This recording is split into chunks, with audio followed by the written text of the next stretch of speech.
Welcome everyone to this seminar looking at some of the evidence about centralising acute services, and we're taking a particular focus on what's happening in the Netherlands at the moment. Here's the agenda, which you should all have seen. I'm just going to make a few introductory remarks about the rules of the seminar and think about what's happening elsewhere in Europe. We're going to meet a panel who are going to set out some areas of interest, and then we're going to hear a summary of some of the most recent evidence about centralisation, and then we'll take that on from there, and there'll be an opportunity to ask questions. Have the next slide. Thank you. So welcome, Herschels. Just explain a little bit about this. So the goal of the seminar is really to, as I said, to explore some of this evidence that's been that started to emerge. Some of the conventional thinking about centralisation, which is often proposed as something of a panacea solution. I think it's not always clear that the evidence actually supports that, and sometimes planners are going beyond that. Given the recent proposals that we've seen in the Netherlands, it's an opportunity really perhaps to take a bit of a critical look at that and to perhaps understand the wider impact of that, including on ambulance services and wider communities. The next slide. We've got facilitators from both Nuffield Trust, which is my organisation. I'm Nigel, I should have said, I'm the Chief Executive of the Nuffield Trust. My name is Nigel Edwards. And we've got facilitators from SIRM who are helping us with this seminar and providing the support, but also a lot of the thinking and design that's gone into that. You've been asked to ask questions, and some of those questions have been incorporated into what you'll hear back from the researchers. Hopefully we've answered many of them, but there will be an opportunity during the panel discussion for you to submit questions, which we'll try and bring in. You can ask new questions via the Q&A section that you should find that, I think, at the bottom of your screen. Our colleagues Sam will be monitoring that, and we'll be trying to pick the ones that are that get the most support. So do use the upvoting function if you get the chance. If you see one that you particularly like and think ought to be addressed. The seminar is quite short, but we'll do our best to cover as many topics as people are interested in. So next slide, please, Saskia. Thank you. So here's some introductions. I'll introduce myself again. I'm Nigel Edwards. I'm the Chief Executive of Nuffield Trust, which those of you outside the UK is a health services research and health policy research foundation and think tank. And we've done particularly a lot of work on thinking about hospitals, hospital planning, particularly in rural and remote areas, but we have a general interest in that. I'm joined by Dr. Luella Vaughan, who's a senior research fellow at the Trust. She's also a consultant physician in acute medicine at Barts and London. Professor John Brown is Professor of Epidemiology and Public Health at the University College Cork in Ireland. And then our colleagues Saskia van der Erf, who's a partner at SIRM, CM. I think that's how we pronounce CM. Saskia, I've never asked you. Sorry about that. And Jan Peter Heider, who's also a partner. They've been very pivotal in getting this seminar together, and we're very grateful to them for their thoughtful contributions to that. Next slide. Okay, so Saskia, I think I'm going to make a couple of comments about what's happening in the rest of Europe, and then we're going to hear about the Netherlands. So, I mean, most hospitals, most countries in Europe, with a very small number of exceptions, Turkey and Portugal particularly, have been reducing the number of hospitals that they've had over the years. So we've seen a particularly closure of very small hospitals, sort of town and village hospitals, but actually also a fairly significant centralisation of a number of services, particularly in the east of the region. So although the predictions that we've often heard from policy pundits about the end of the hospital look to be some way off, I think we can at least relax on that. But there is a great deal of activity. Have the next slide. Just a sample of that. and this is not a complete survey of what's been going on at all. Norway's been centralising, developing networks. Poland has a current set of proposals to centralise and create networks, and they've been looking at issues about the configuration of services for some years. Germany has started a programme of trying to define levels of hospitals and create new payment systems to particularly to deal with a number of medium and smaller sized hospitals that are having very significant financial problems, and some of that will involve the rationalisation of services. Romania has a large programme of hospital building and is considering again rationalising services and centralising. Denmark, and you'll hear more about this later, have completed a very substantial programme of reducing the number of acute hospitals and associated with a very large construction programme. Most of that's now finished. Estonia has done great things over the last 30 years in centralising and rationalising its legacy hospital system. They've been through one round of master planning. They're now just in the middle of a further review of the distribution of specialties and the role of different levels of hospitals. Finland is looking at regionalisation in its levels, and Slovenia and Slovakia have plans in place. And Austria is taking a slightly different approach, where it's responding to creating funding pressures via the payment system to try and reduce hospital use. We could have gone on and mentioned Turkey, Portugal, and bits of Spain, and indeed the UK, which is involved at the moment in a promised programme of constructing new hospitals, which I have to say is regarded with some scepticism by many people here. So there's a lot going on. The next slide, please. I mean, there's quite a lot of lessons to draw from this, which is the attempts to use market mechanisms to do this have not really worked. Markets don't do very well at altering the configuration of complex groups of services, and you do actually need to do planning.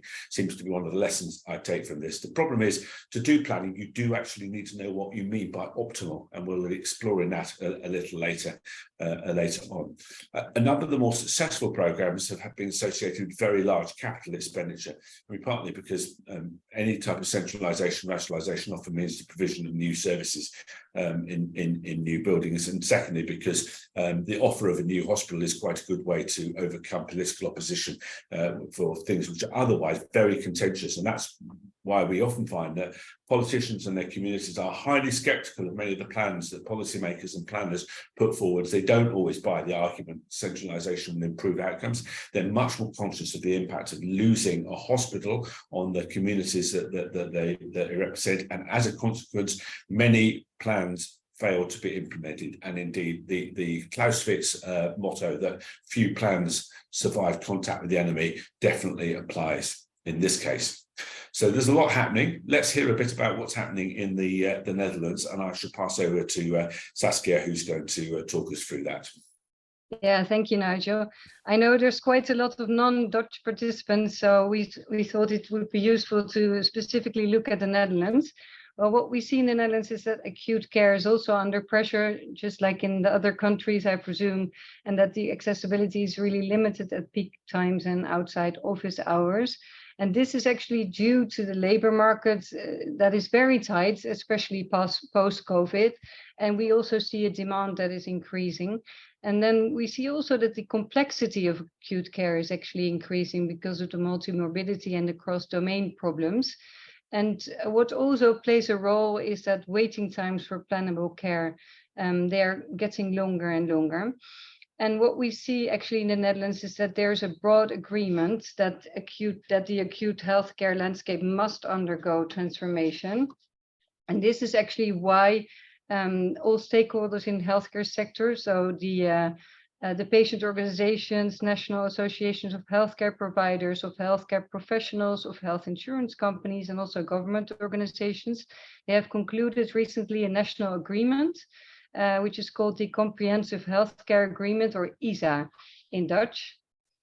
And well, in ISA, actually, these national parties made agreements on how to change or how to work on the emergency department landscape. And actually, they have said to be able to cope with staff shortages, parties have agreed to adapt this landscape and maybe even concentrate it.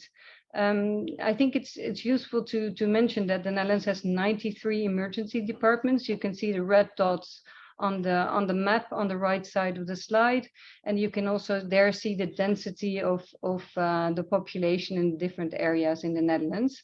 And in addition to these emergency departments, we also have about more than 100 out of office hours GP services for less serious acute care needs.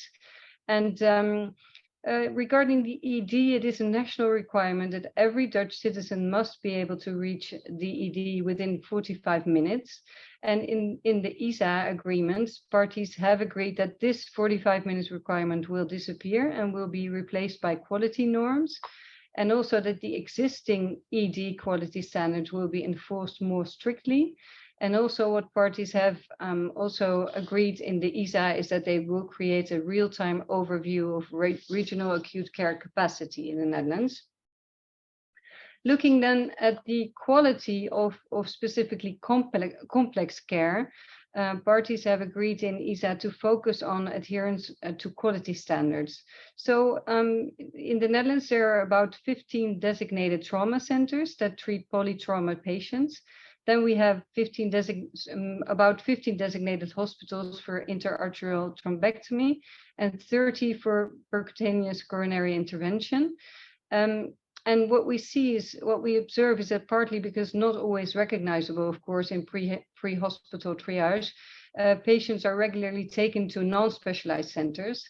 And the quality standard that was set in the Netherlands for polytrauma is 90% are directly taken to a specialized center, where in reality in the Netherlands currently 65 to 70% is taken directly. And parties have agreed in ISA to improve the adherence to these quality standards, and also that the Dutch Healthcare Inspectorate will enforce this more strictly. Well, then what we see is that in the Netherlands it's quite worthwhile to mention that responsibility to execute transformation is delegated to 10 acute care regions. So there is a national framework within the ISA, and there's also resources, transformation resources from ISA, but the execution must be on a regional level. So the fulfillment of the transformation lies with these 10 designated acute care regions, ROAS, regios in Dutch, and these regions have to deliver their plans in December 2023, so their transformation plans. And also, so they have to show what they will do to make sure that accessibility to acute care remains from a good level in the Netherlands. And then I think it's interesting maybe to mention that these 10 acute care regions do not really have decision-making power. The decision-making about transformation is actually done by individual hospitals in consultation with their health insurance companies. And what we also, and what Nigel already said, is in the Netherlands is also local politics often play an important role in this as well. And also worth to mention maybe is that the interests within the hospitals are not always aligned. Doctors in the Netherlands are often a private company within the hospital, which makes it also more complex. So Nigel, I think I'll pass it back to you. Thank you. So I think we've now got an opportunity to meet the panelists who are going to introduce themselves and say a little bit about the areas that they're most interested in. So I think Saskia will stop and sharing the screen at this point, and we're asking our panelists to come in and speak. Perhaps we'll yeah, okay, we'll put that up back. So where shall I go first? On my screen, I've got Pauline first. Yes, good afternoon. My name is Pauline Terwijn. I'm a CEO of a health company, which is a hospital, elderly home care, and nursery care in the region. And I'm very interested in the acute care and the science for it, for having the acute care in the region. Thank you. Next, I have Adrian. Yes, good afternoon. My name is Adrian Brouwer. I'm with the Ministry of Health. I'm with the Directorate of Insurance, Health Insurance, and I'm responsible for regional policy.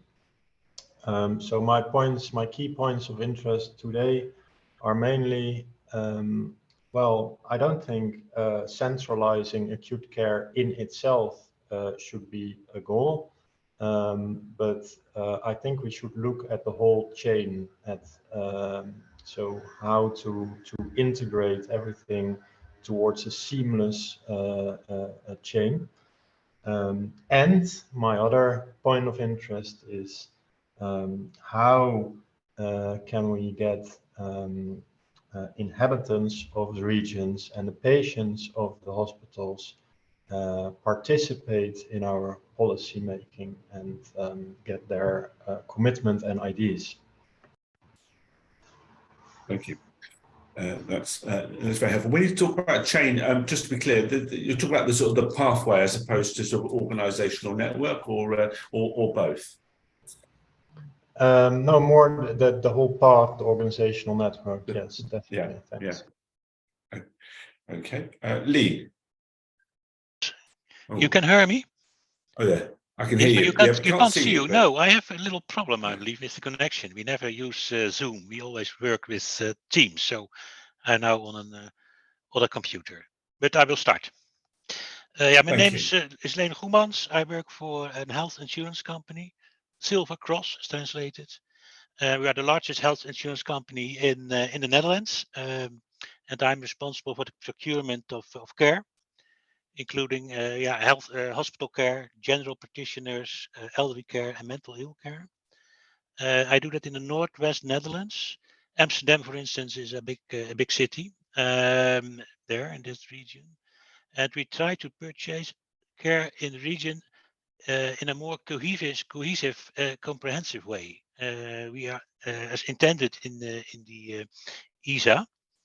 And as health insurers in the Netherlands, we have two main objects. First, to guarantee access to care. And second, to keep care efficient. And it's good to say in the context of this meeting that the responsibility of acute care is placed more with the government, and health insurers are more about general care. However, it's good to realize that acute care and general care cannot be separated. It has a relationship with each other, and that's we have to take account of.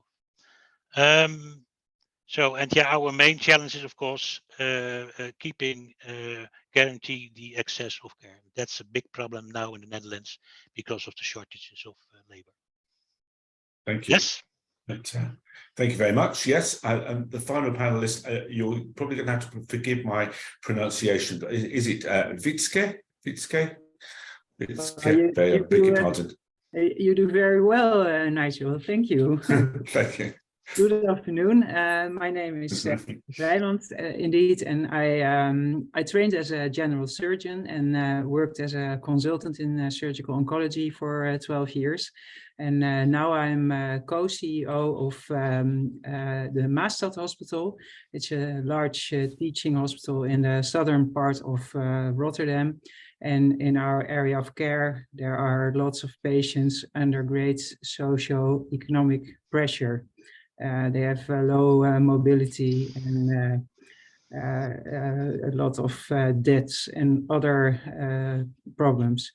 The strategy of our hospital is playing a big role in acute care, although the University Hospital of Rotterdam is rather close and they have a large acute care facility as well.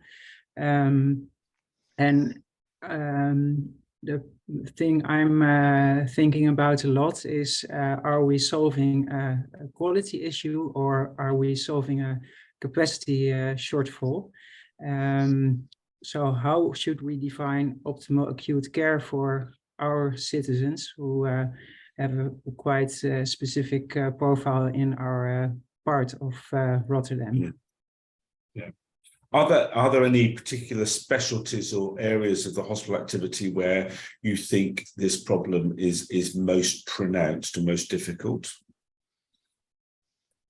Yeah, we see a lot of problems in elderly care. Patients are lonely, have little money, aren't very mobile, and need a lot of care that is not real care, but just more support. And they're currently coming into your hospital as acute admissions, though, as a consequence of that, isn't it? Exactly. Yeah. Good, thank you. I think this question about what type of problem are we actually trying to solve is a really interesting question that you raised there, and I think we're probably going to now pick that up, because I'm now going to move on we're going to come back to the panel to explore some of those issues that they've raised, and also to ask them to respond to some of the evidence about centralisation that we're about to hear. So I'm now going to pass over to John, Professor John Brown, and then it will be followed directly afterwards by Luella Vaughan, Dr. Luella Vaughan. Thank you. John, over to you.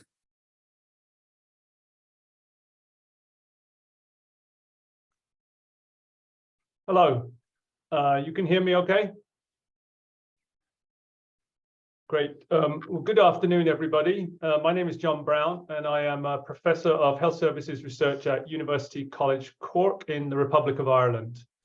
I'm also a Senior Editor of BMJ Quality and Safety, which is the journal that published the recent study on the impact of emergency care centralisation in Denmark, and the associated editorial, which was co-authored by Dr. Luella Vaughan and I.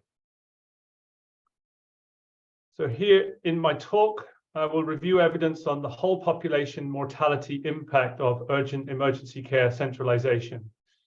In other words, I will not be addressing single conditions or single specialties. Why am I taking this focus? Because centralisation impacts the whole population, the whole patient population who have emergency conditions, not just the small group of complex care patients where we know it has some benefits, such as stroke and heart attack. I will first discuss the Danish study by Flostrup et al., published in 2022. Then I will discuss an Irish study published in 2018 and two smaller regional evaluations from the UK. I will then finish by outlining the causal pathways that could lead to harms for centralisation. Please note that some of my slides are taken from a presentation by Dr. Marianne Flostrup that can be found at the link below. So here is the Danish paper that we published last year in BMJ Quality and Safety. So this is Denmark, and this is the population distribution of Denmark. So when I present evidence from Denmark and Ireland, I will also try to describe the context of these countries, especially the settlement patterns and population density, as these are important considerations when you're designing time-sensitive care. Here you see the population distribution of Denmark, which is clearly skewed to the east of the country, where you have the cities of Copenhagen and Aarhus. The western and southern parts of the country are much less densely populated. Denmark and the Netherlands are almost identical in size, but obviously very different terrain. In 2007, the Danish National Healthcare Authority proposed a reconfiguration plan for emergency care, and over the last 15 years it has been implemented. It involves the following elements: fewer emergency hospitals through mergers, the closing of smaller hospitals, building a small number of new hospitals, the centralization of specialized treatment, such as for major trauma, the presence of relevant medical specialists at all times 24/7 in the emergency department and through the hospital, and mandatory referral to the emergency department from GPs or dispatch centers, meaning that patients can't just walk into the emergency department. The reconfiguration plan means the number of acute hospitals in Denmark will go from 44 in 2007 to 21 in 2025. And obviously it implies longer travel distances for rural patients. So here you see Danish hospital configuration before and after the plan. The yellow dots are hospitals with full acute services. So, for example, in this southern region, you can see in 2005, there were 4 acute hospitals and 1 other hospital, which obviously wasn't providing acute hospital services. Those are the red dots. And when we come over to 2016, we see now there is only 1 yellow dot. So 1 hospital completely closed, or 2 hospitals completely closed and 1 converted to other purposes. So what did the study do? It was an interrupted time series. So to investigate the mortality impact of reconfiguration, Falstrup and colleagues performed an interrupted time series analysis. The idea is here to detect a slope change. So ideally, reconfiguration would bend the slope downwards. This is the ideal, i.e. we will accelerate the previous trend towards reduced mortality from emergency conditions. A bad outcome would be if the slope is bent upwards, meaning that reconfiguration has lost some or indeed all of its existing momentum and maybe reverse it. Arguably, this dotted line, which would be no change, is also bad news because here we put a lot of burden on patients and the health system for no benefit. Now, here's what they found. So here you see for in-hospital mortality, there was no significant change in the existing trend. And for 30-day mortality, there was a significant slowing of the momentum. Remember, the main reason centralization is proposed is to make the system safer and to improve patient outcome. So these are not encouraging results. Also, let's take a second to reflect on the baseline trend before reconfiguration. If at a national level you observe an annual reduction of 5.5% in hospital mortality and 3.5% in overall 30-day mortality from emergency care conditions, why are you changing things? This is good news. Why interfere with it? And I would encourage every country to consider this before they embark on reconfiguration plans. What is the current baseline situation? This is what we do in any quality improvement program within a hospital. We should apply the same principles to national programs. Here is the Irish paper, which my team published in 2018 in BMC Health Services Research. And again, here you see the population distribution of Ireland, which is clearly skewed to the east and south of the country. So the red dots represent the largest cities of Dublin and Cork. Here is Dublin, and here is Cork. The Western Seaboard, which many of you may have visited, is much less densely populated. Here you've got Kerry, Clare, Cliffs of Moher, Connemara, Mayo, Donegal, all lovely parts of the world, but very few people live there. And for scale purposes, just so you can understand how big we're talking about, this is a local hospital that was closed about 10 years ago in the southwest of Cork. And this is a regional hospital, which is where patients from this part of the country now have to travel in order to receive emergency care. And that's about 82 kilometers away from Bantry, or 90 minutes driving time, because a lot of the roads in Ireland are not ideal. Here you can see the current location of emergency departments in Ireland, and the black dots show you the 10 emergency departments that were downgraded to local injury units, which are now open on a very limited basis. These 10 emergency departments were nearly all closed over the period 2009 to 2013. So we also did a similar analysis to the Danish study, and here you can see the overall trend in case fatality ratios for a basket of 16 serious emergency conditions, including stroke, heart attack, and major trauma, but also covering a range of other things which often aren't considered when we look at the reasons behind centralization. The overall trend is very positive over the whole period, and mortality has fallen by nearly over a quarter over the period. However, joint point analysis revealed a significant break here in the linear trend around 2007. Before 2007, case fatality had been falling by 3.4% a year, whereas after 2007, which coincides with the reconfiguration program, the rate was only 1.2% a year. And again, it is interesting to think, why was this program initiated if this was the baseline trend? What other condition group would you observe a trend like this and decide to yourself, we need to do things differently? Here I will show you two smaller UK studies that also looked at the whole population impacts of centralisation. In the first study, the impact of downgrading 5 emergency departments was found to have no statistically significant impact on mortality. And in the second study, the consolidation of 3 district general hospitals in Northern England was linked to a small but significant improvement in mortality. So this really is the only whole population study that has found some benefits.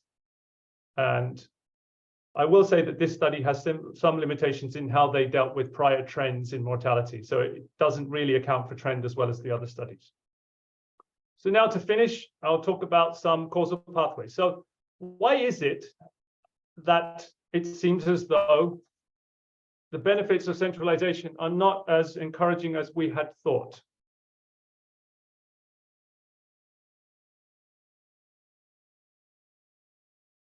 And remember, we have been told many times that bigger is better. So here are some possible reasons. First, it stresses the system as a whole, which leads to overspill crowding in hospitals. This will happen if planners do not account for the underlying growth in the need of aging populations and allocate resources appropriately to the new hub tertiary hospitals. And we have seen this effect, particularly in Ireland, in the regions where reconfiguration happened the most. And we now have near disaster conditions in 2 hospitals in the south and west of the country every winter because of overcrowding. Second, and this is a point we make in the editorial, centralization can harm condition groups where centralized care is not superior, especially what we call difficult presentations in older, poorer patients and those with complex mental, physical, and social needs. For example, a frail 80-year-old woman falls at home because of antidepressant-associated hyponatremia, i.e. low sodium. Her husband observes a convulsion and possible head injury. There is also a possible broken leg, which turns out to be a knee fracture, which is not operable. Should we transport this patient to the local hospital 20 kilometers away or a tertiary hospital 100 kilometers away? This is a problem we deal with. These are considerations we deal with in Ireland all the time. So let us consider, what is the tertiary hospital going to do that the local hospital can't? And if the local hospital cannot perform a CT or X-ray, review and change the medication, stabilize the knee, which remember, it turns out does not need an operation, and transfer after a week or so to community rehab hospital, why can't they do that? This is not complex care. And what are the possible harms associated with transfer in this case? We transfer this woman to an overcrowded emergency department and overcrowded wards in the tertiary hospital, possibly with a prolonged wait in a corridor in the emergency department waiting for a bed. The hospital will have less knowledge of the patient themselves than the local hospital, who may have treated that woman many times locally in the past. The tertiary hospital also has disrupted relationships with the important community care facilities like the GP to find out more about the medication situation, local community geriatrics or psychiatry who may have been caring for this woman in the past, and the rehab facilities that the woman has to be discharged to. And now, obviously, we also have extra economic and travel burden on her 80-year-old husband, who now has to make a lengthy drive to see her, putting him at both physical and emotional risk. All of these points are made in a fantastic Dutch study, which I encourage you to read. It's a piece of qualitative research conducted in the Netherlands with people such as yourselves. In fact, some of you in the audience may have been interviewed for this study. The study makes the important point that emergency departments do much more than complex care, which requires standardized teamwork in high-tech facilities where there is acute danger of death or major health damage. They also do important work in the area of uncertain diagnostics, where speed of diagnosis is key. And the hypothetical example I presented earlier of the 80-year-old woman who fell is a good example of this. Emergency departments also perform a lot of what we might call basic medical care, where routine medical skills are sufficient, and they perform a key role in physical, mental, and social care, where collaboration with community facilities is key. In the editorial I co-authored with Dr. Vaughan, we made a similar point. When we centralize emergency departments, we focus too much on complex life-saving care and ignore all the other important things that emergency departments do. And this is what we call focusing on the 95% rather than focusing on the 5% rather than the 95%. The final point I want to make is that when we centralize emergency departments, we cannot ignore broader population health trends. There is emerging evidence in many countries that peripheral communities are on a worse trajectory health-wise than other areas. You can definitely see this in the UK, you see this in the US, and interestingly, you also see it in rural Denmark. And here we make it that the authors of this study make an important point about the role that deindustrialization and population loss has had in a widening mortality gap between urban and rural populations in Denmark. So to summarize, in the evidence that I've reviewed, I see no evidence from whole country or whole regional evaluations that reconfiguration has improved mortality outcomes. The limited mortality evidence we have is not supportive of emergency care centralization at the whole population level, and my colleague Dr. Vaughan will obviously break that out now into the evidence at the subgroup condition-specific level. The evidence base is weak, we have to admit this, but there have been very few studies, mostly with weak designs. The Danish study is, in my opinion, the strongest study published to date. It's obviously very hard to map from context to context as well. Ireland is a very sparsely populated country with 72 people per kilometer squared. Denmark may be in the middle, and obviously we all know that the Netherlands is much more densely populated. And if we're talking about the situation I'd mentioned earlier, where we close a smaller hospital and now patients have to travel 100 kilometers, obviously that's a very different context from closing a small urban hospital, which is right next to a large urban hospital. There is remarkably little evidence about balancing impact. So all the focus we see is on mortality, but we see very little evidence about the inequities that are caused across income groups, age groups, or geographical groups by centralization. We see very little on the timeliness of care, the impact on environment of having extra cars on the road, the impact on staff in terms of stress and retention. We see a little bit about overcrowding at hub hospitals, and it is not encouraging. There is evidence about the effects of overspill. We see very little about the efficiency of mitigation measures. So, for example, is it efficient to convert smaller emergency department to minor injury units or acute assessment units? And we see very little about the impacts on patients or carer experience or disrupted relationships with local providers. What we do see in qualitative research is consistent concerns about procedural, or what sometimes people call epistemic, injustice. So poor public engagement, a focus on informing by experts rather than listening, diminishing the role of public representatives and politicians and campaigners as populism, cherry-picking studies so that policies can be sold as evidence-based, inferring whole population benefits from a very small group of complex care conditions like major trauma, acute myocardial infarction, and stroke. Ambiguous definitions of success. And I have seen many papers where the policy starts with, it will save lives, moving to, well, at least it doesn't kill anybody.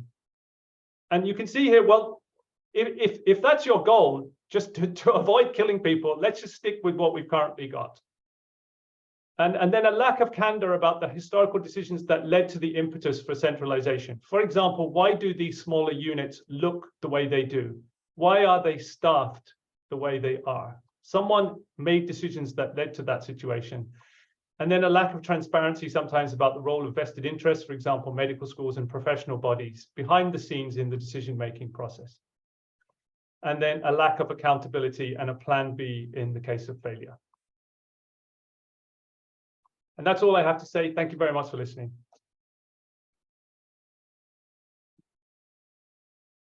Thanks very much, John. I'm just going to see if we can just take over the slides. Right. So thank you very much. So my name's Luella Vaughan, and I'm a Senior Clinical Research Fellow at the Nuffield Trust, and I'm also a consultant physician at, in fact, what is one of the largest hospital complexes in Europe. So the fact that I'm interested in smaller rural and remote hospitals would be something of an irony, apart from the fact that I come from rural Queensland. So I come from a very small place, kind of like John. So PACE is going to be slightly different. We're looking at a different set of outcomes. And Saskia, my screen isn't working. Oh, this isn't good. Is your screen okay? No, so I can't get, it's not moving. Okay. Then you probably give the screen back to me, and then I'll click through. Well, how about we just try that again? So I should just give it back to you, and then I'll ask for it again.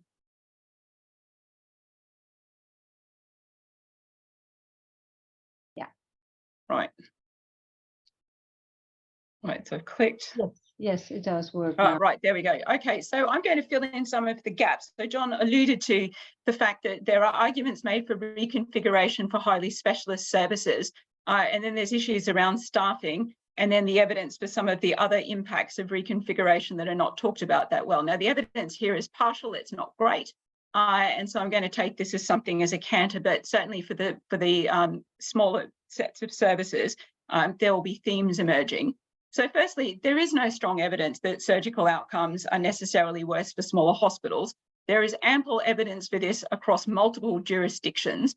And it is worth noting that in the USA, a small hospital has fewer than 25 beds. And there is absolutely no evidence whatsoever that having your gallbladder taken out in a teeny weeny hospital in rural Texas makes your outcomes worse. And the slide, it's not moving the slide again. So I'm still having problems with the slide, Saskia.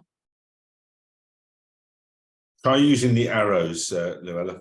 Are there arrows on the side of the screen? I'm using the arrows on my keyboard. Arrows on your, in which case try clicking on the screen itself. Right, okay. Yes.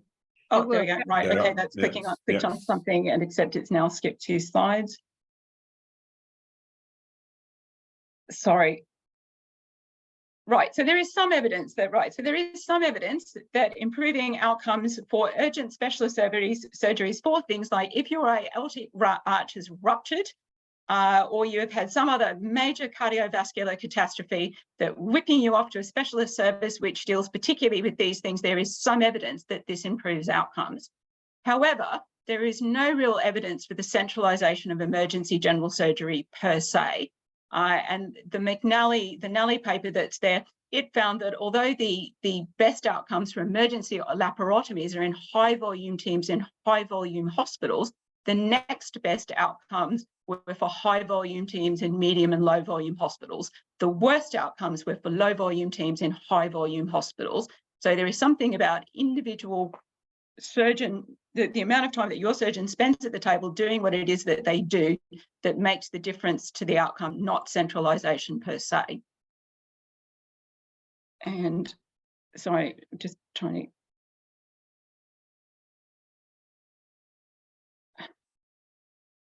to... the benefits which are required, the volumes required for benefit are surprisingly low. So this is a German study. So you only need to do 18 cases of X or Y operation per year to actually sit around the top quartile of actual overall outcomes. So again, the case for centralisation almost completely falls down once you know you only need to do about 20 cases per year, and that further centralisation beyond that point doesn't really seem to make any particular difference. And the conclusion of the most recent scoping review, and this only came out last year, is that centralisation itself may not improve outcomes, and that attempts to centralise for specific populations, particularly in rural areas, may in fact make your outcomes worse, because as John alluded to, the distances that the patients have to travel are substantially longer, and there's all sorts of secondary impacts on the patients and their family, which we'll come to. Trauma is frequently considered to be one of the areas for which there is most evidence for centralisation of services. But again, if you have a look under the hood, the evidence is really not that great. So the first systematic review of trauma care services was actually published earlier this year. And in fact, there's only 0.6% difference between being treated in a non-trauma centre versus a trauma centre. That's half a percentage point in mortality. So millions of pounds, millions of dollars, millions of euros, whatever your currency is spent reconfiguring services for half a percentage difference. Now, you may say that that's really important if you happen to be in that family, but really, value for money, not really that evident. And then when you embark upon centralisation, it may not produce the benefits that you see. So the whole entire trauma service in the UK has been completely altered. And so far, we are yet to see any benefit in mortality from this. And that includes for the most severely injured patients from a registry, which was published again late last year, no difference in outcome at all for all of the effort. However, if you have trauma services and then you try to further centralise them, that might actually make your outcomes worse across the system. So that needs to be cautiously reviewed.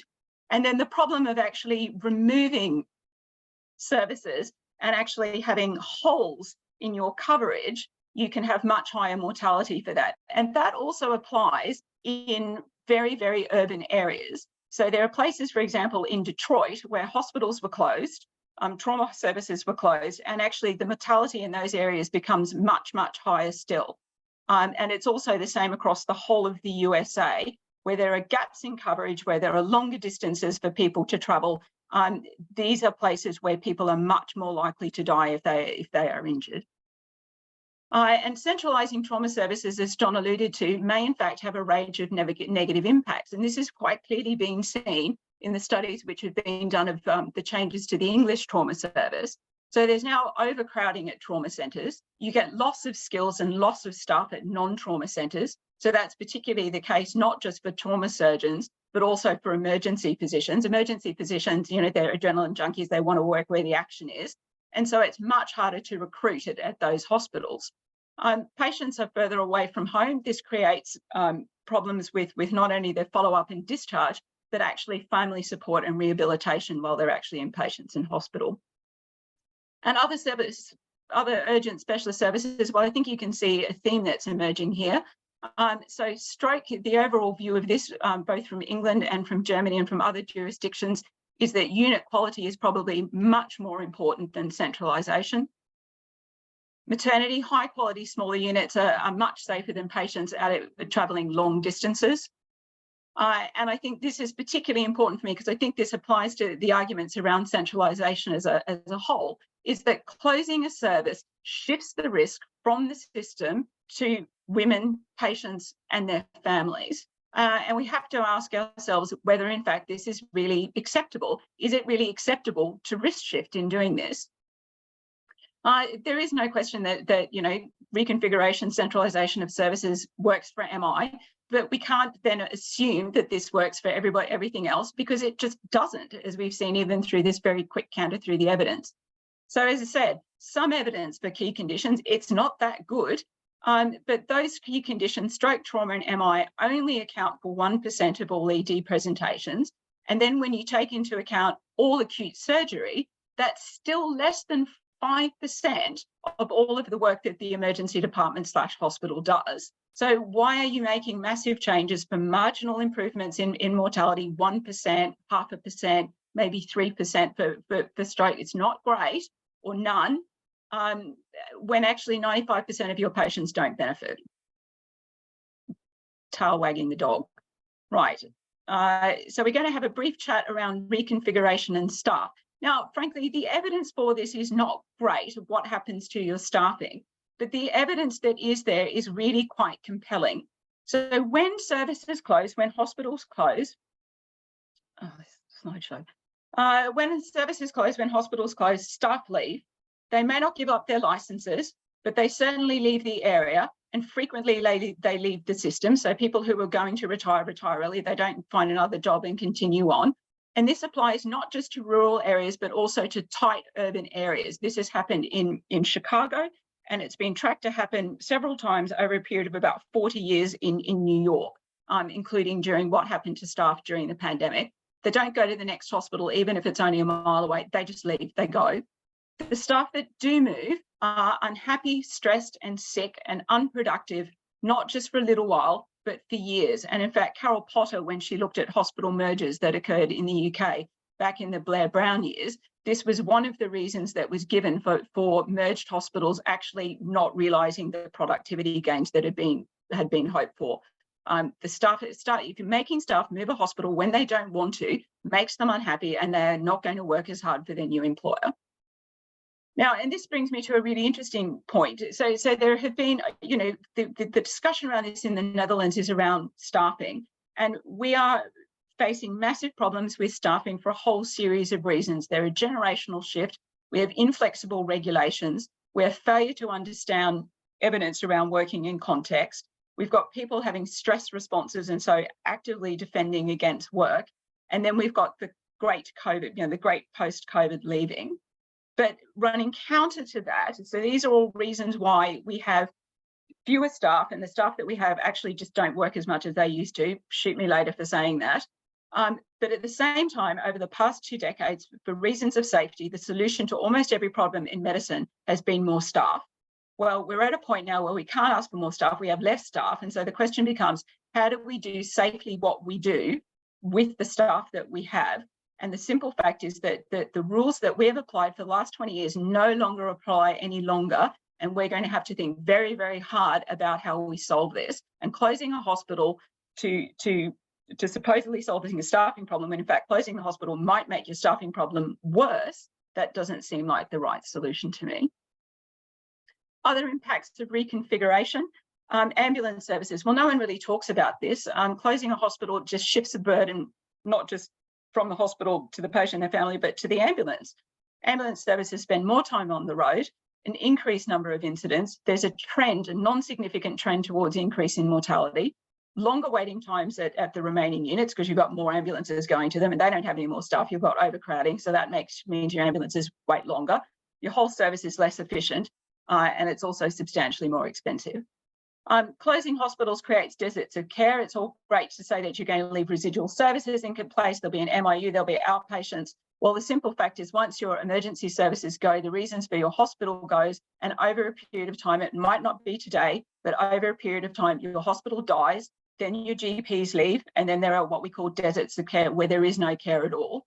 And just sometimes we've certainly seen it in the UK that even the threat of a hospital closure means that services start to drift away and the care and quality of care across the whole population falls, which then in turn creates burden on the hospital, which then puts further pressure on it to be closed because it's not performing. It is a vicious cycle. Sorry, I'm trying to get the next slide. Economic impact on towns, wrecks your town. Sorry, the slide's okay. Was that a sign that I'm trying to stop talking? Right, well, it wrecks your town, creates economic injustice, and it's all just not very good for systems, patients, or staff. Thank you. Thanks, Luella. Just to remind people that we've got a Q&A box at the bottom for written questions into that. Please let me encourage you to use that. A lot of very powerful evidence there. I think one of the questions we might want to look at is that what we've tended to do in the UK setting is to claim that the push for centralisation is to improve quality, but really it's because we don't have the staff to run the service. That's partly because the way that we've chosen to design the way that the rotas are constructed and the way that staff work. I think some of the evidence we've just heard here would encourage us to probably perhaps we may need to be more honest about that in how we're explaining these changes. I think the question that's arisen in both Luella and John's presentations there about how did we get ourselves into this situation is a really interesting one. Some of this are problems that we have created for ourselves, and we're trying to solve. But we are where we are, and we do have a significant number of hospitals where the prospect of actually having enough staff to safely provide care, or even to efficiently provide it, is becoming increasingly difficult. There's parts of Northern Ireland at the moment where the senior physicians particularly are leaving and voting with their feet, and the services are becoming increasingly unviable. So there may also be a question that we should explore about, well, if you do have to move services about, how do you avoid some of the harms and problems that Luella and John have outlined there, and how to avoid this sort of cycle of doom in which some services leave, which leads to stress on everyone else, including local primary care doctors, who they then leave, and you get into this downward spiral, which not just affects the quality of healthcare, but probably has a very significant negative impact on the wider economy, your ability to attract people to come and work in the area, and that also is, of course, generally bad for health. I was very struck by just on the sort of the being honest point, but also the more general point about actually how policymakers and planners often respond to some of the opposition that they hear from people who are concerned about the impact of centralisation, and we might want to talk about how to get a more productive and valid dialogue with the public about some of these questions.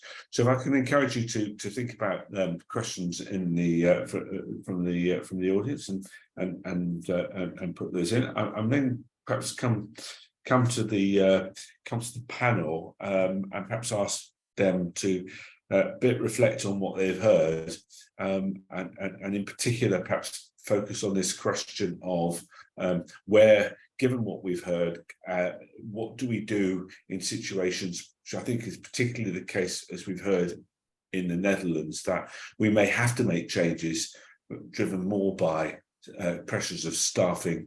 How do we do this in the ways that ensure that we leave good, viable services locally? We avoid this problem of cycles of doom, and we have, in particular, avoid simply moving our problems from smaller hospitals into the big hubs, which then become overcrowded, bad places to work, terrible places to care for patients, and actually we find that we've just created a new set of problems without necessarily solving the ones that we set out to do. So I don't know which panel member would like to take that on. Let me come to Vitsky and see what you think, because I think you're right in the middle of this in Rotterdam, aren't you? You have hospitals around you with issues about staffing and challenge. You want to perhaps give us your thoughts, and then if the panelists want to put their hands up, I will come to them in 10. But I'll pick on you, if I may, as a hospital CEO. Thank you very much. Well, I'm afraid I have more questions and not very many answers, but I will try to comment on things. I think if a distance between a hospital is to go to a hospital is about 200 kilometers, it's not comparable to the situation in Holland. There's nobody who has to drive for 200 kilometers to find a hospital with good acute care. So I think our problem is different from Ireland and even from Denmark now, but still the shortfall of staff is a serious problem, and I wonder whether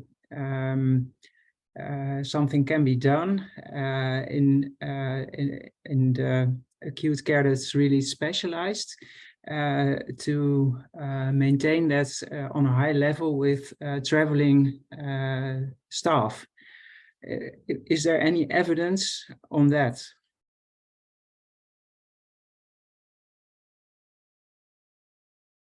I don't know whether John or Luella have. Sorry, what was the question? Yeah, go ahead, Luella. Sorry, I was just going to say, sorry, what exactly was the question about traveling staff? Sorry. Well, there is some specialized care that needs specialized staff to fix it. And is there any evidence in traveling staff for maintaining high quality care for acute specialized care? Well, so that's right. So it depends on how this is approached. So there's no evidence, but certainly it is an option. The question then becomes, how do you sell this to your staff? Because if it's sold to your staff as something that you must do, and then you don't make it easy for your staff, so you have to travel far, you can't park, you have to, even worse still, you actually have to pay for your parking. You know, no one who knows who you are. It's actually all made very difficult. Then that's not something that people are particularly willing to do. And as I said, there is some evidence that even when people have to travel quite short distances to new organisations, that if that's not handled sensitively and well, that actually drives further staff leaving. But if you're talking about should staff work in a network fashion across multiple organisations, then the answer to that is yes, that can be done in ways which actually work quite well. But the organisational problems need to be managed, and the experience for those individuals who are doing it need to be good. And that then becomes a question of how is it managed. There's no, you know, certainly locally at my organisation, I work in a network of 5 hospitals. There's been reorganisation with people moving from one hospital to the other, and there was all sorts of drama to start off with. But now actually it's working really quite well. But that's because an investment was put into making sure that those staff, it was made as easy as possible and they felt appreciated. Thank you. Lean, shall we come to you? Yes. Thanks for that. Yeah. And then John, you've got your hand up. Is that a follow-up or is it a new point, John? I go ahead, Lean. You speak first, and then I'll speak. Yeah. I have a new point. I have a new point. So I'll John, just follow up with Luella then. So the point I would make is that staff are important, obviously, but they're not the only thing in healthcare. So we have capital investment in buildings, we have beds, we have wards, we have equipment on site. And those aren't easy to replicate in the hub hospitals. And sometimes we have, you know, imaginary visions that we will double the footprint of a hub hospital. That's easier said than done. So there are good reasons for retaining all of those things as well, and not moving to immediately shut down the capital side of a hospital and centralize all of these things. And that would be a good reason for having the staff move rather than the patients move. Thank you. Lean. yes, my camera is As working. well. It was just Yeah. a slide. Some problems are so easy to solve. I'm wondering, have you also taken consideration that ambulances these days are increasingly able to stabilize quite complex patients and can drive further, so you had less need of hospitals very in the area? I mean, we just published a paper or an editorial on this point in BMJ Quality and Safety about the expanding role of paramedicine. And yes, I think on the one hand, that is an encouraging area, but the history of initiatives that promise to keep patients out of hospitals is mixed. So many things are overpromised as the thing that's going to solve keeping patients out of hospitals, and there is evidence for small benefits, certainly, but I wouldn't expect it to have a dramatic impact.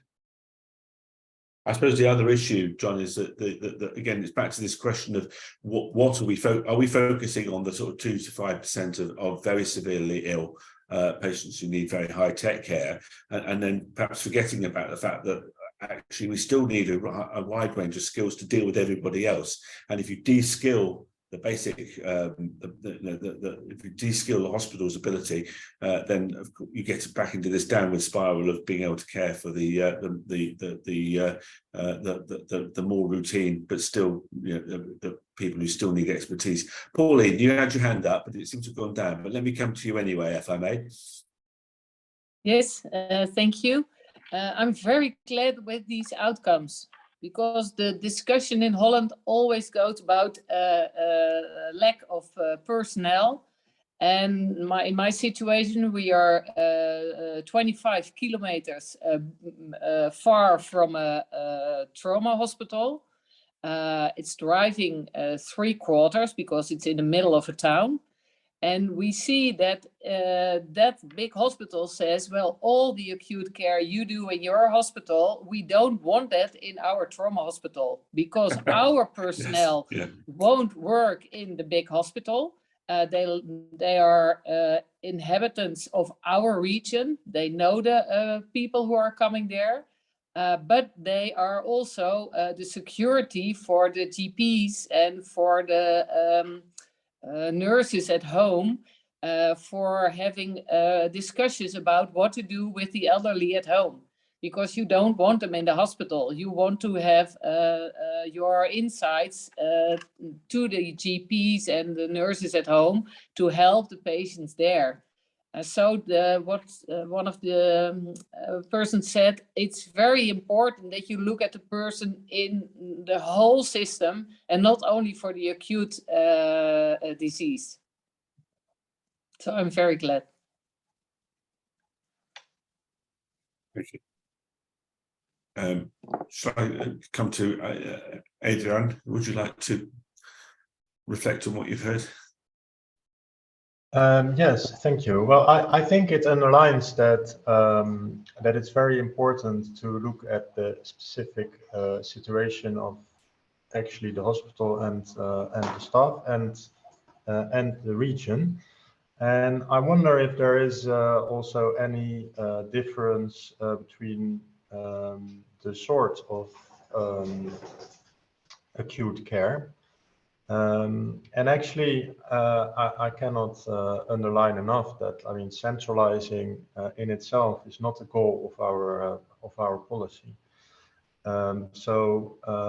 What we really aim at doing in the Netherlands is to look in every region how we can build more integrated care, and put an emphasis on actually prevention and strengthening social care and social networks, so that actually there is less pressure on the acute care in those regions. And actually, because I saw that also in, I think, your first presentation, the Netherlands does not have a very strong tradition in competition or free market as an organizing principle, nor do we have a very strong tradition of central planning. I think our tradition is more one of collaboration and social pacts and compromise. And that's also why we have now this comprehensive health agreement in which we lay out the groundwork of these new regional organizations of the whole care, but it's done by the regions themselves. So that's very interesting to see that actually we or the regions are working on these like comprehensive plans that we call ROAS, Beelden and ROAS plans, and also there I think the main aim is to take away the bottlenecks and to improve the quality and to improve the accessibility. So centralizing in itself, or like I don't think, and that is underlined by the evidence presented today, that is a solution in all cases for everything. Thank you. Don, you have your hand up still. I don't know whether it's from the previous time. I was going to just move us on. Yeah. I just wanted to make a point about what was just said. The evidence, the role of evidence in this area, and one of the people in the Q&A kind of raises this point, is important. There isn't really a clear signal from the evidence, and the idea that the evidence is going to tell us what to do in each individual configuration decision is wrong. If you have, let's just say, a decision to be made about one smaller hospital and one larger hospital, you really have to break it down into the level of each individual pathway and your rationale for why you think care will be improved by having patients treated over here as opposed to over here. In the example I gave earlier, the 80-year-old woman who had fell, if she's treated in the local smaller hospital, who needs to be involved? An orthopedic surgeon, possible knee fracture, psychiatrist because of ongoing problems with the antidepressant, and a geriatrician. Are all of those people going to be on site in the smaller hospital in an ideal way? No. Is it going to take slightly longer to figure out what to do with this patient? Yes. So the length of stay for this patient might be a little bit longer than ideal. Is this world-class high-quality care according to, whiz-bang journal? No. What would happen if this patient was transferred over to the larger hospital? What would happen is that if you do that for every patient in the larger hospital is not going to get seen by the orthopedic surgeon and the geriatrician and so on to the ideal that you thought was achievable, because that's what's currently happening in the larger hospital. And that's why you have to kind of work out in realistic terms what's going to happen when patients move from hospital A to hospital B. So the knock-on effects on the hospital that's being centralised too has been a big theme of the conversation here, and I think this would apply in the Netherlands situation as well as in the more rural areas where some of our case study material comes from. Is that actually the potential burden on the receiving hospital and the impact of busyness. And Llewellyn, I know you've looked at the effect of busyness as a predictor of increased mortality and poor outcomes. Is something that we should worry about. I'd like to just pick up two other points really. One from the Q&A, and I'd particularly like to know what all of the panelists think about this, if they have a view at all. But a couple of people have raised the point that the argument for centralisation is sometimes not based on the outcomes question that we've been looking at, but on this will save us money. It will reduce costs. It will mean we can get a more efficient deployment of our staff. We don't have, as I understand the situation is in the Netherlands, we're running a unit which is open 24 hours, but we're seeing 3 patients a night because there's not enough work for everyone to do, and the hospitals are close together, so we can save money. I think I'm right in saying, John and Llewellyn, that the actual evidence, the good research evidence to answer that question is almost completely absent. But yes, a hand up, good, yes, Wiske, yeah. Well, there is significant evidence that the optimal size of a hospital is between 200 and 300 beds. So that's not very large. No, although I think some of that evidence is now, I'm not sure we've had very recent studies on that. I think some of that evidence is sort of econometric studies from probably from the 70s and 80s. We really need some better studies more recently, but yeah, and certainly we're very keen on talking about economies of scale. You're right, but ignoring the diseconomies of complexity and the coordination costs that come with bigger size. I think you're absolutely right to highlight that. I wonder if anyone else has got any observations about the about the cost, because I think it's it's not you're closing this unit and not then providing services elsewhere. Or Llewellyn? Yeah, so again, I put in the chat that there's, yes, the number of studies that are about, the economics and the econometrics, it's not huge, but there is some quite high quality evidence that exists. So, for example, the successive rounds of mergers and reconfigurations that have occurred in the UK over the last 30 years have been successively examined. And usually every time it's like, we're going to save stacks of money and it's all going to be brilliant. But, Carol Proper found that the best outcome that you got from merging your hospital was that you got about a 5% improvement in cost and efficiency, which was nothing like the kind of 15 to 20% that was promised.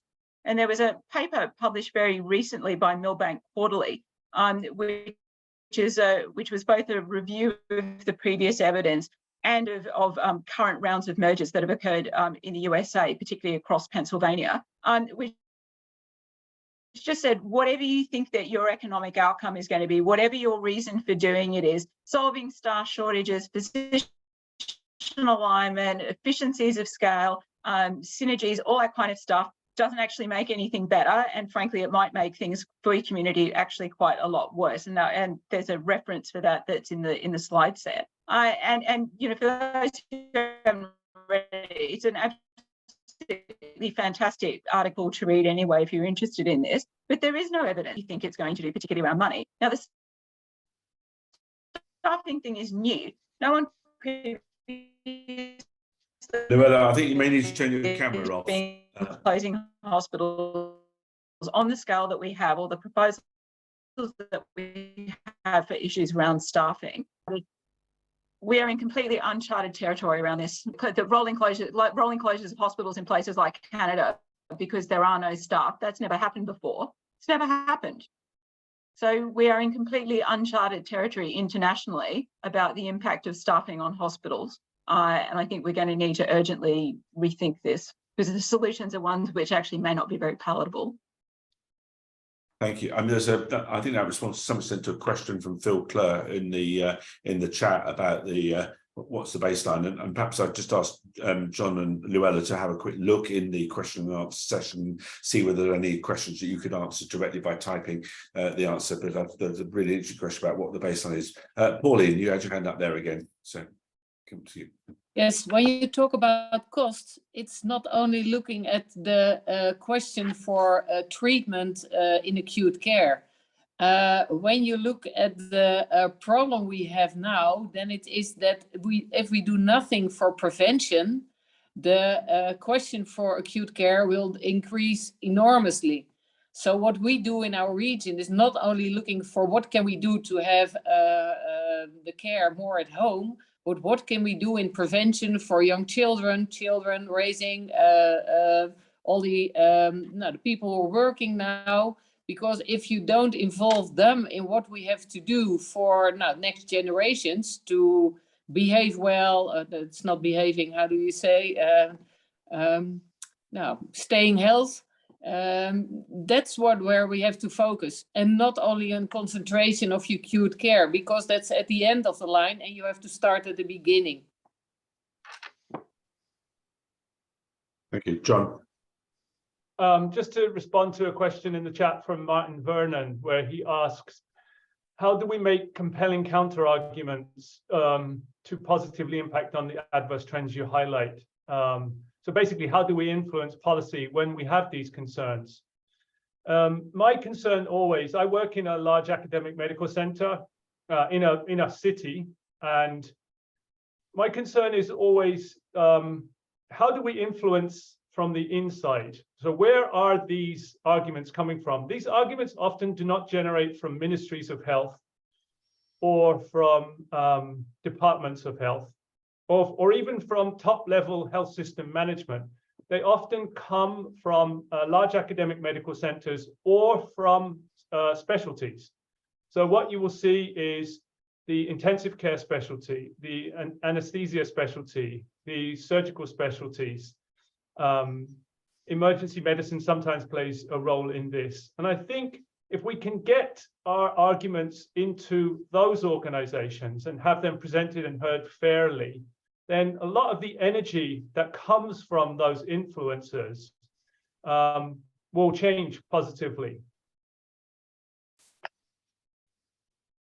Let's just, in the last few minutes, turn to the I guess, the reality that because of the staffing pressures we're under, there may need to be some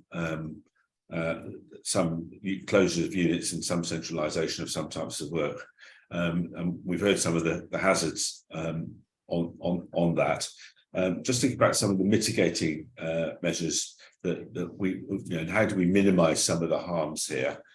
In rural areas, just picking up a point that a couple of people have made in the chat, I mean, I think there is more to do to ensure that actually the rural hospitals get more input from senior trainees, and that they're more closely hooked into the sort of education and training system, as is the case actually in Australia. And I think perhaps we might do a second seminar on the particular issues for rural areas. But in a situation where you've got no choice, so take the Northern Ireland situation, or indeed as one of the comments in the chat points out, we've got quite a lot of services on the sort of being run on temporary staff, on the goodwill of people, or in situations where we're one retirement away from the service not being viable, or in the Dutch situation where we've got perhaps uneconomic levels of activity and issues of staffing. What do people on the panel feel we ought to be doing to ensure that we don't get ourselves in some of the problems that particularly Luella was outlining about how doing this badly can produce some very difficult results? Any thoughts on that? I might ask Luella and John to come in on that particularly, but I'd be interested to hear what your thinking is in Rotterdam, for example, about how you might, if there are changes in the shape of the emergency system, are the concerns about other ways of preventing some of these problems? I'll come back to you for that. John, you got your hand up on that question. Yeah, I mean, and also responding to a question that's in the chat from Fionn Davis. Okay. Yeah, I mean, I think the last thing that should be on the table, given this tsunami of demand and real need that's coming down the track, is closure. That should be the last thing that anyone ever thinks about, making a hospital cold and getting rid of admitting facilities. That should be the last thing. Now, maybe in some of these smaller hospitals, you bypass for 3 or 4, high fatality conditions, and you start to reorient them a little bit more towards what Fionn Davis calls acute admitting, largely geriatric facilities with basic medical care and imaging and holistic care mentality and strong links to community. But you're still 24/7, you're still hot, you still have those beds, you haven't lost any capacity, you maybe have oriented perspective a little bit. But the last thing you ever think about is closure, because the knock-on effects down the road for the other hospitals is disastrous.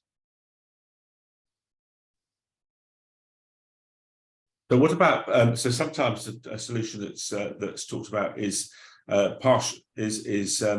closure for part of the day. So, for example, you're open for receiving emergency admissions 8. If you've got very low levels of work at night, then reduce the cover in the hospital to a sort of resident medical officer model, and then direct the relatively small number of emergency medical cases that tend to turn up in sort of from 9 o'clock till 8 o'clock the next morning back to the that's a model that sometimes comes up. I don't know if I've ever seen good evaluations of that, and I don't know whether that's an option that one can consider. Liam, do you want to just come in? Yes, one of the main arguments that doesn't work is because there are patients in the night, and they have also some emergency care, need some emergency care. But you can talk about and think about a day hospital but closed at 11 o'clock, for instance, and there are no patients in the hospital, and then you can arrange something well. And you can do that with, there are a lot of large hospitals in the Netherlands with 2 locations as a result of a merger. And we see now that these hospitals are closing the emergency on location and concentrate on the other location, and they can make a day hospital from the other location. And that are configurations we have to think about to solve the problems. But it takes 2 to tango. Yes. I mean, I think that the interesting difference between the Dutch system and the UK is that the capability of your GP stations that we heard about in Saskia's presentations probably has a higher level of functionality and capability of diagnosing and treating than we would have here.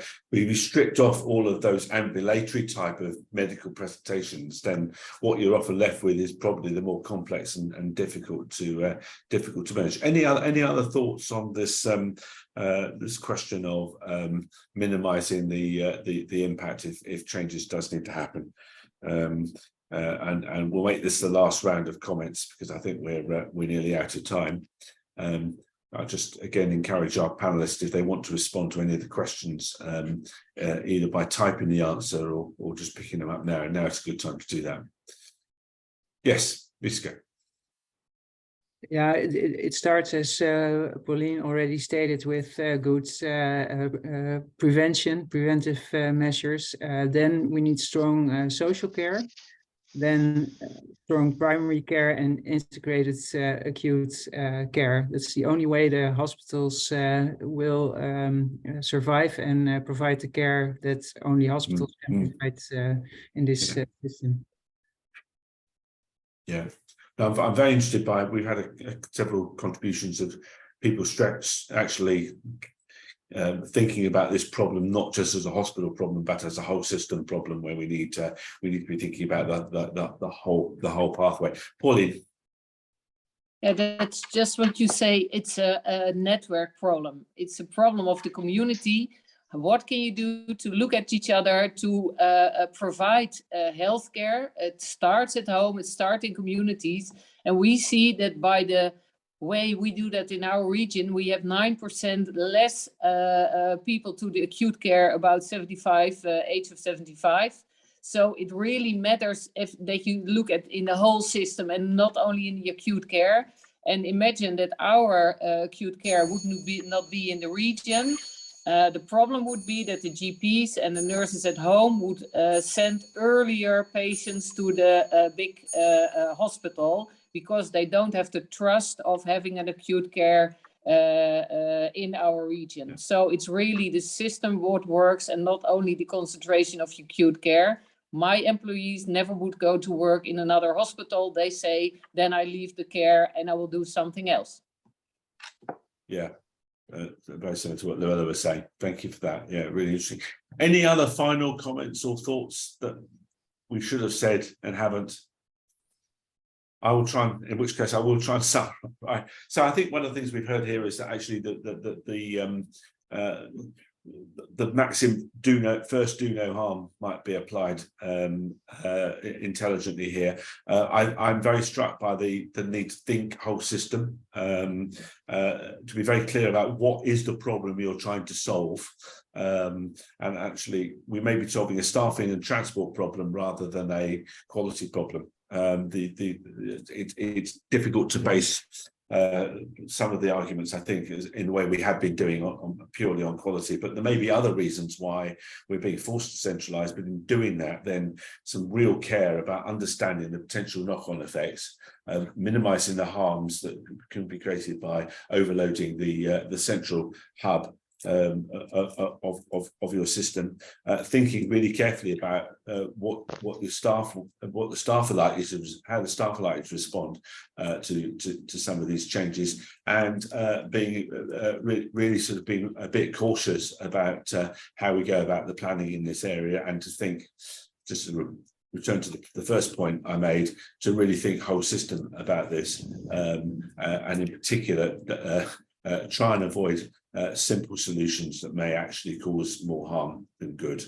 So I think with that, I'll say thank you to our panel. Thank you to Professor Brown and Dr. Vaughan, who fantastic run through a vast amount of evidence very quickly. The session, I think, has been recorded, Saskia, so people can look back on it. We've provided some references. I think there were other references that Luella referred to, so I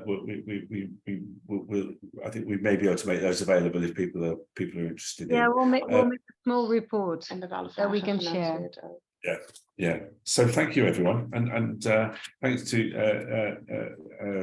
particularly to Saskia and Jan Peter for helping to for designing this and putting it together and bringing the panel together too. So I think with that we say thank you and good evening. Thank you. Goodbye. Thank you. Thank you. Bye bye.